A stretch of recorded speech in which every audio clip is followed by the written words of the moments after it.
The monsoon rains had turned the Nakhtong Valley into a maze of mud and mist when the first reports came through. North Korean T-34s were rolling south, their diesel engines growling like distant thunder. For 3 months, these Soviet-built machines had been unstoppable. Infantry scattered before them. Anti-tank guns bounced shells off their sloped armor like pebbles off a windshield. The Americans fell back, mile after bloody mile, watching their defensive lines crumble under 32 tons of Soviet steel. The Cold War wasn't as cold as you think. Subscribe to Cold War Black Files and uncover what was buried. June 25th, 1950. The invasion came at dawn. Waves of North Korean infantry supported by armor that American forces weren't prepared to face. The initial report seemed almost hysterical. Tanks that couldn't be stopped, artillery that couldn't penetrate them, desperate soldiers using everything from bazookas to satchel charges with minimal effect. Intelligence officers scrambled to confirm what was hitting the Republic of Korea army, and the first American units rushed into combat. The T-34 had earned its reputation in the furnaces of Stalingrad and Kursk. Soviet factories had produced over 80,000 of them during World War II, refining the design with each iteration. The version rolling into South Korea was the T-34-85, upgraded with a larger turret and the 85mm gun that had been developed specifically to counter German Tigers and Panthers. Its Christie suspension could handle terrain that would break other tanks, allowing it to cross rice paddies and climb hills that should have been impassable. The sloped frontal armor was revolutionary for its time, deflecting shells that would penetrate flat plates. Engineers had understood that angled armor effectively increased thickness without adding weight, and the 85mm gun could punch through American armor at ranges where return fire was useless. North Korean crews pushed their machines hard, knowing they were riding the most feared tank of World War II. Many of these crews had trained in the Soviet Union, learning tactics that had crushed the Wehrmacht. They understood how to use terrain, how to coordinate with infantry, how to exploit the psychological impact of unstoppable armor rolling toward defensive positions. The American forces facing them were ill-prepared. The occupation of Japan had made the military soft, focused on garrison duty rather than combat readiness. The first units thrown into Korea were understrength, lacking heavy weapons, short on ammunition. Their primary anti-tank weapon was the 2.36-inch bazooka, which had been adequate against Japanese tanks in the Pacific, but was nearly useless against the T-34's frontal armor. Soldiers watched their rockets bounce off or detonate harmlessly against the sloped plates. The M24 Chaffee light tanks that arrived early in the conflict were outmatched. Their 75mm guns couldn't penetrate T-34 armor except at point-blank range, and getting that close meant exposing their own thin armor to devastating return fire. Tank crews found themselves in running battles where they had to hit the enemy's vulnerable rear or side armor while avoiding the main gun that could destroy them from any angle. It was a losing proposition. By early August, the United Nations forces had been pushed back into a defensive perimeter around the port city of Pusan. The Nakhtong River formed the western edge of this perimeter, a natural defensive line that was also the last barrier before the sea. If the North Koreans broke through here, there would be nowhere left to retreat. The entire peninsula would fall. Ships waited in Pusan harbor to evacuate what remained of the UN forces if the line collapsed. But someone in the American command structure remembered something. Tucked away in depot warehouses back in the United States were stocks of a special ammunition developed too late for the previous war. Tungsten-cored projectiles marked HVAP, high-velocity armor piercing. The rounds had been designed during the desperate years when American tankers faced Tigers and Panthers with inferior guns, when the War Department was throwing money at any solution that might keep crews alive. The HVAP concept was elegant in its simplicity. Standard armor-piercing ammunition relied on a heavy steel projectile to punch through armor with mass and velocity. But tungsten was denser than steel, harder, capable of maintaining its shape under the enormous forces of impact.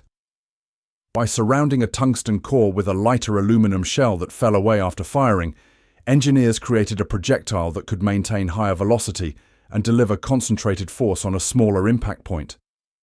The penetrator was smaller in diameter than the gun barrel, but the physics worked. Kinetic energy focused on a tiny area could defeat armor that a larger projectile would bounce off.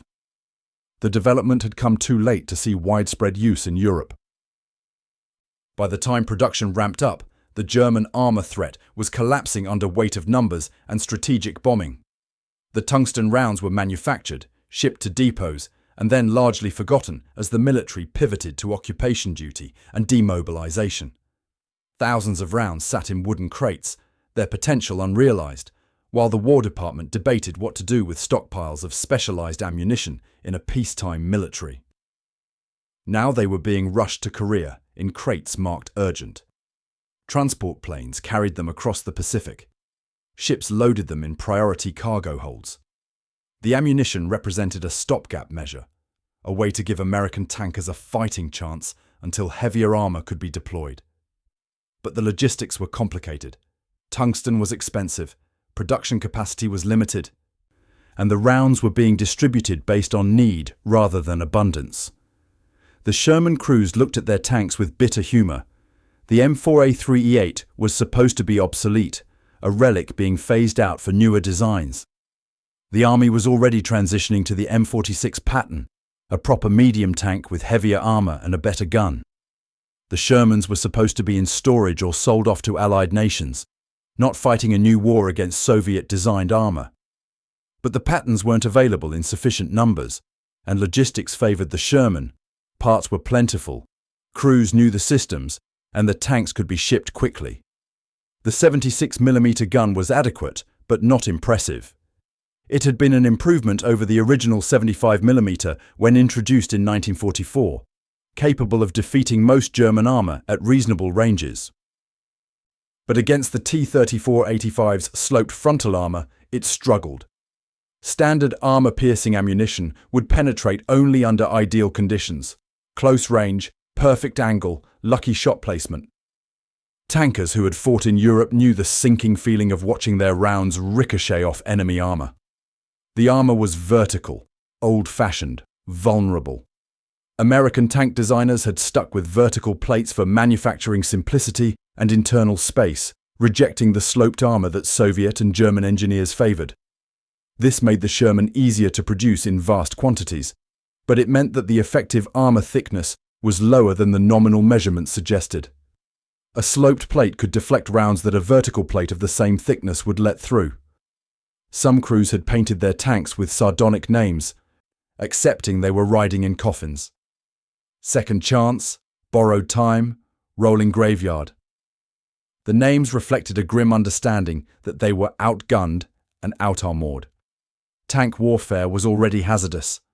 The confined space, the flammable fuel and ammunition, the way a penetrating hit could turn the interior into an inferno. Going up against T-34s with standard ammunition felt like suicide with extra steps. But the E8 variant had something the earlier Shermans lacked: horizontal volute spring suspension that the tankers called Easy 8. The HVSS system replaced the earlier vertical volute spring suspension with a design that used horizontal springs and wider tracks. This gave them mobility the North Koreans weren't expecting. The ride was smoother, allowing for better gun accuracy while moving. The wider tracks reduced ground pressure, improving performance in mud and soft terrain. And the suspension allowed for faster cross-country movement without breaking down or throwing tracks. This mobility advantage wasn't obvious on paper. The T-34's Christie suspension was famous for its performance, featured in newsreels showing Soviet tanks racing across the steppes. But the Christie system had drawbacks. It was harsh on crews during long marches, and the large road wheels took up internal space.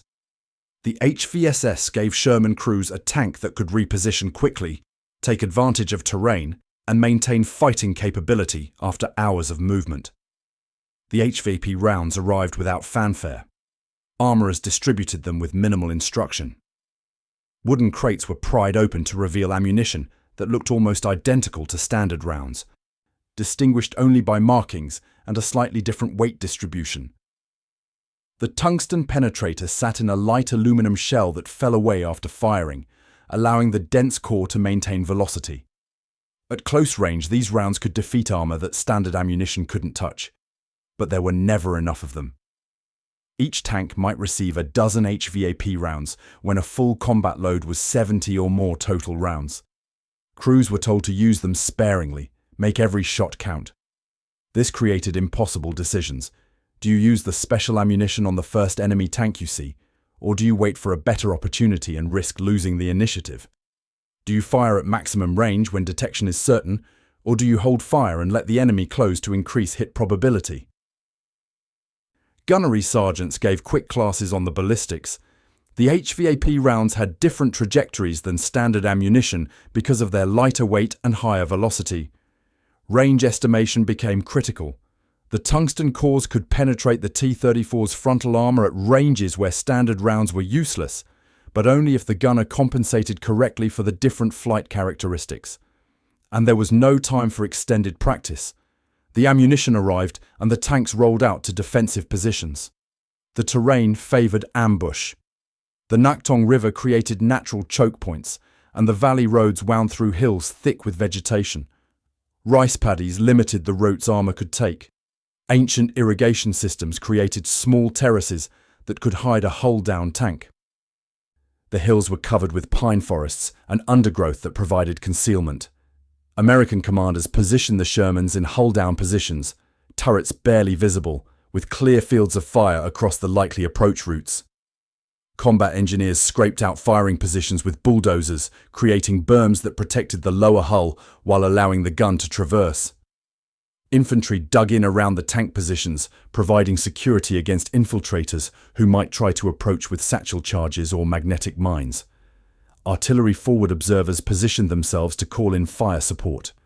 The whole defensive system was designed around the assumption that North Korean armor would come down specific routes, and those routes would become killing zones. The crews waited in silence, sweat dripping despite the rain, watching for the telltale dust clouds that meant armor on the move. Inside the tanks, the air was thick and hot. The intercom crackled with static and brief transmissions. Loaders checked and rechecked the ammunition, making sure the HVAP rounds were accessible but protected. Gunners peered through their sights, ranging on landmarks, memorizing distances. Commanders scanned with binoculars, watching the approaches, waiting for movement. The psychological weight of waiting was enormous. These crews knew what T-34s could do. They'd heard the stories from the desperate fighting in July and early August. They knew that North Korean armor had crushed defensive positions, scattered infantry, turned prepared defenses into chaos. The standing order was to engage at maximum range, hit first, and relocate immediately to avoid return fire. But the question remained. Would the HVAP ammunition perform as advertised, or would they watch their special rounds bounce off just like everything else? The T-34s came in the early morning, moving with the confidence of predators. They'd scattered American forces for so long that caution seemed unnecessary. The lead tank rounded a bend where the road narrowed, commander's hatch open, searching for targets.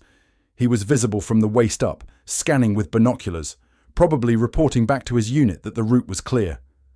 The North Korean crews had developed a sense of invulnerability after months of success. The first HVAP round hit the turret ring at 800 yards. The tungsten core punched through like a nail through tin, and the T-34 stopped as if it had hit a wall. The impact was different from what happened with standard ammunition. No ricochet, no deflection, just penetration and catastrophic internal damage. Smoke began pouring from the hatches as ammunition cooked off and fuel ignited. The North Korean column hesitated. Their training said American Shermans couldn't penetrate T-34 armor at that range. Intelligence briefings had emphasized the superiority of Soviet armor, the inadequacy of American anti-tank weapons. The crews had experienced months of combat where they'd shrugged off hits that would have destroyed other tanks. This sudden vulnerability was shocking, disorienting, contrary to everything they'd been told and everything they'd experienced. But a second tank was already burning, hit from a different angle by another hidden Sherman. The engagement was unfolding exactly as the American commanders had planned, overlapping fields of fire, multiple tanks engaging from concealed positions, creating crossfires that prevented the enemy from identifying and suppressing individual firing positions. The Soviet doctrine emphasized aggressive action, so the T-34s accelerated, trying to close the distance where their superior armor would matter. They drove straight into a killing ground. The Easy 8 suspension let the Shermans shift positions quickly, appearing from behind hills and orchards, firing 2 or 3 rounds, then relocating before return fire could find them. Tank commanders used terrain features they'd memorized during days of preparation, moving to alternate firing positions that had been prepared in advance. The vertical armor that seemed like a weakness actually made them easier to conceal in hull-down positions. The lower profile meant less tank was exposed when firing from behind a berm or ridgeline, and the HVAP ammunition was performing beyond expectations, turning the armor advantage that had carried the North Koreans south into a liability. The tungsten cores were penetrating frontal armor that should have been proof against the 76mm gun. Turret rings, the junction between turret and hull where armor was thinner and mechanical complexity created weak points, were proving especially vulnerable. Side armor was being punched through at angles that would have caused standard ammunition to ricochet. One T-34 made it close enough to fire, its 85mm shell slamming into a Sherman's frontal plate. The American tank rocked backward, the crew stunned but alive. The impact felt like being inside a bell when it struck, a concussive wave that left ears ringing and vision blurred. The sloped armor they'd envied on the T-34 would have deflected the hit. Their vertical plate absorbed the full impact, the metal deforming but not failing, the internal spool liners catching fragments that might have wounded the crew. But the Sherman was still mobile, and the return shot went straight through the T-34's side armor as it tried to maneuver for another round. The North Korean tank had exposed its flank while turning, presenting a 90-degree angle that negated the advantage of sloped frontal armor. The HVAP round entered behind the turret, passing through the engine compartment and probably killing the driver. The diesel fuel ignited, and the crew began bailing out, some of them on fire, rolling in the mud to extinguish flames. The engagement lasted 30 minutes. When the smoke cleared, 11 T-34s were destroyed or abandoned.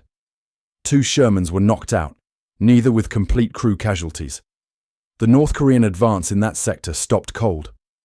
Word spread through the communist forces that something had changed, that the invincible tanks were burning in the valleys. Survivors reported that American tanks had new ammunition, that defensive positions had to be approached with more caution, that the easy victories of June and July were over. In the following weeks, the pattern repeated across the Pusan Perimeter.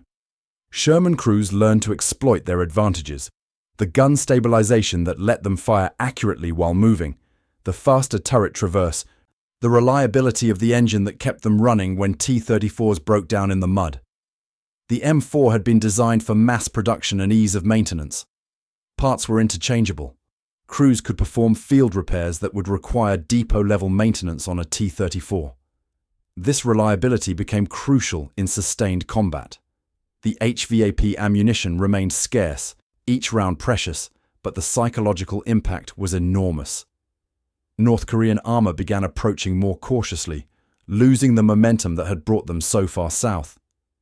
Tank commanders who had learned aggressive tactics from Soviet advisors now had to balance those lessons against the reality that American tanks could kill them at unexpected ranges. The loss of initiative was as damaging as the loss of actual tanks. American infantry watched the burning T-34s and felt their morale lift. For months they'd been falling back, watching defensive lines collapse, feeling like they were facing an unstoppable enemy. Now the armor that had terrorized them was vulnerable. Soldiers who had felt helpless against tanks started looking for ways to contribute, calling in artillery on armor formations, marking positions for airstrikes, setting up ambushes with recoilless rifles that might not penetrate frontal armor but could disable tracks and running gear. The strategic situation shifted. United Nations forces held the Naktung line long enough for reinforcements to arrive at Pusan. Fresh divisions from the United States began landing with heavy equipment.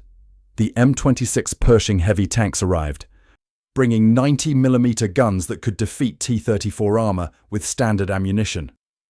Marine units landed with Corsairs providing close air support. Artillery battalions set up positions with clear fields of fire across likely armor approaches. The invasion that had seemed unstoppable in July ground to a halt in August and September. The T-34s that survived pulled back, their crews no longer certain of their superiority. Some were abandoned when they threw tracks or broke down, later examined by American intelligence officers who took careful notes. These examinations revealed details about Soviet armor metallurgy, internal layout, ammunition storage, all information that would prove valuable in the broader Cold War context. The September amphibious landing at Incheon changed everything, cutting North Korean supply lines and forcing a general retreat. Douglas MacArthur's gamble paid off. The risky landing behind enemy lines succeeded, and suddenly the North Korean forces besieging Pusan found themselves trapped between UN forces breaking out of the perimeter and fresh troops advancing from Incheon. The T-34s that had driven south in triumph now had to fight their way north through increasingly hostile territory. As the communist forces fell back, they left their dead tanks behind, monuments to the moment when mythology met tungsten at 2,000 feet per second. The Shermans pursued, their crews no longer feeling like they were riding in obsolete coffins. Tank commanders who had spent weeks in defensive positions now experienced the exhilaration of pursuit, chasing a broken enemy, watching North Korean units disintegrate as logistics collapsed and command structures fractured. Military analysts would later debate the statistics. How many T-34s were destroyed by HVAP ammunition, specifically versus other causes? How much did air power contribute compared to ground-based anti-tank systems? What role did logistics play in the North Korean armor's declining effectiveness? The answers were complicated, involving classified after-action reports and incomplete records from the North Korean side. The HVAP ammunition was only part of the equation. Tactics mattered enormously. The American commanders who positioned tanks in hull-down positions with overlapping fields of fire were applying lessons learned in Europe against German armor. The use of terrain, the coordination with infantry and artillery, the emphasis on shooting first and relocating quickly, these were refinements of doctrine developed against the Wehrmacht and now adapted to a new enemy. Terrain mattered. The Naktong Valley's choke points and limited approach routes favored the defender. Rice paddies channeled armor onto roads where ambushes could be prepared. Hills provided observation points and firing positions. The monsoon rains that made everything miserable also limited mobility, reducing the T-34's cross-country advantage and making roads even more critical. Geography had become a weapon. The training of the American crews, many of them World War II veterans, gave them an edge in the chaos of armored combat. These weren't green recruits learning tank warfare in combat. They were men who had fought across France and Germany, who understood how to read terrain, how to estimate range under stress, how to coordinate fire and movement. Their experience compensated for material deficiencies and turned adequate equipment into effective weapons. The Easy 8 suspension turned out to be more than just a comfortable ride. The ability to reposition quickly without breaking down or throwing tracks meant that Sherman crews could engage, displace, and engage again from a different position before return fire arrived. This mobility in the tactical sense, the ability to maneuver within a battle area, proved more valuable than raw speed or cross-country performance. And sometimes the obsolete weapon in experienced hands outperforms the modern weapon in the hands of the overconfident. The T-34 was objectively a better tank than the Sherman in many ways. Better armor, more powerful gun, superior mobility. But those advantages assumed equal competence, equal tactics, equal support. When the equations changed, when American crews had ammunition that could penetrate, positions that allowed them to shoot first, and tactics that exploited T-34 vulnerabilities, the technological superiority became less decisive. The ghost in the Naktong Valley wasn't supernatural. It was tungsten and tactics, desperation and determination. Old tanks with new ammunition, fighting from positions chosen by men who understood that armor alone doesn't win battles. It was logistics officers who rushed special ammunition across the Pacific. It was engineers who scraped out hull-down positions. It was infantry who held the line while tanks maneuvered. It was forward observers who called in artillery to suppress enemy positions. The T-34 would continue to be a formidable weapon throughout the Korean War, but it would never again seem invincible. Chinese forces entering the war would bring more of them, and fighting would continue for nearly 3 more years. But the psychological advantage was gone. American tankers knew they could kill T-34s. The special ammunition became more available. Newer tanks with heavier guns arrived in theatre. The balance shifted, and the Sherman, written off as a relic, earned one final chapter in its combat history. The day it turned the tide in a monsoon-soaked valley where everything was supposed to go the other way. Decades later, military historians would study the Naktung battles as examples of how doctrine and tactics can overcome material disadvantages. Tank museums would display M4A3E8 Shermans next to captured T-34-85s, letting visitors compare the vehicles and imagine what it was like inside them when tungsten met steel. The crews who fought there rarely talked about it afterward. They went home when the war ended or when their tours finished, returning to lives where nobody particularly cared about armor penetration or tungsten cores. But some of them kept photographs, grainy black and white images of muddy tanks in defensive positions, or burning T-34s beside a road, or crews standing beside their Shermans with expressions that mixed exhaustion and relief. The photographs didn't capture the sound of the impacts, the smell of burning diesel and flesh, the weight of knowing that the next bend in the road might bring another column of enemy armor. But they captured the moment when obsolete became adequate, when adequate became victorious, when the ghost in the valley proved to be very real indeed.